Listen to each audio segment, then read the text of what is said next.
Bonjour et bienvenue dans votre cours numéro 4 de comment comprendre le commerce international.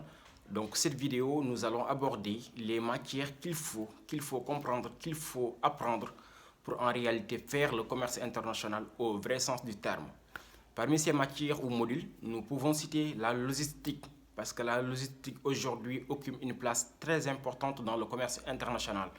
On ne peut pas parler de commerce entre pays étant donné que les pays qui commercent parfois sont séparés par des océans sans pour autant parler de la logistique parce que c'est la logistique qui se charge du transport, du chargement des marchandises et parfois vous voyez que les produits qui sont transportés diffèrent et qu'il faut prendre en compte des soins pour assurer l'acheminement de ces produits-là vers des pays destinataires.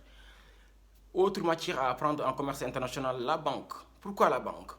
Parce qu'en réalité, les pays qui échangent parfois ont des monnaies différentes.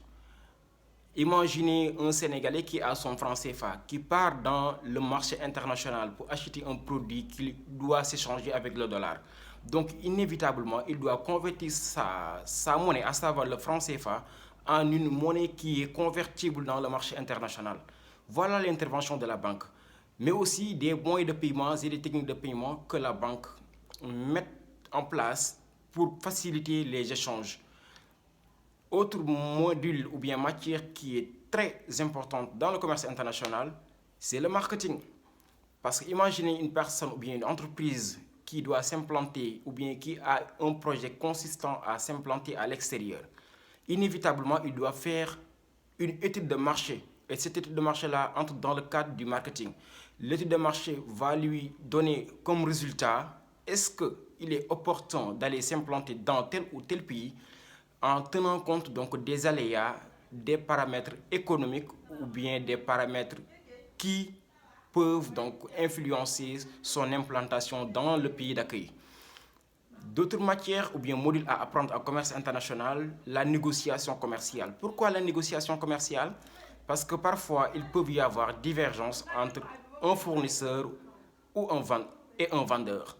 Ils peuvent ne pas tomber d'accord sur un contrat, sur des paramètres ou bien des points du contrat.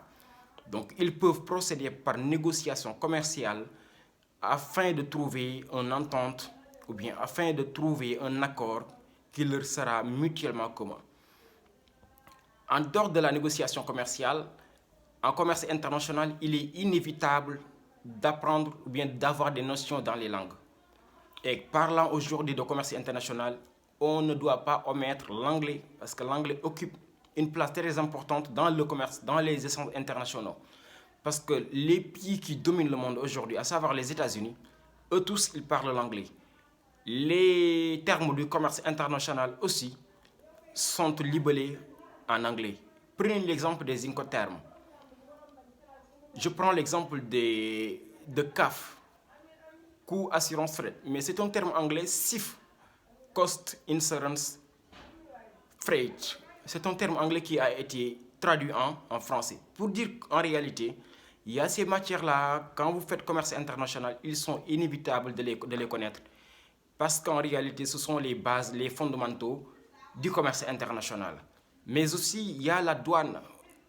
En commerce international, il y a un module appelé douane. Parce qu'à partir de ce module-là, vous allez apprendre à dédouaner les marchandises, à maîtriser les procédures de dédouanement. Parce que les procédures de dédouanement donc, peuvent différencier selon la nature du produit, selon aussi d'autres paramètres que la douane lui-même ou bien la douane elle-même va vous en prendre en tant que module.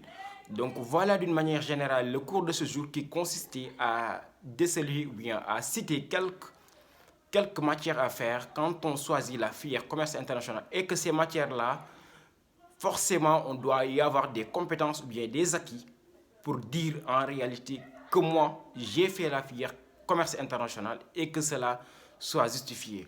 Donc merci beaucoup, c'était le cours de ce jour et je vous exhorte à aller aimer, partager et abonner à la chaîne YouTube et attendre prochainement la prochaine vidéo qui va venir. Merci beaucoup.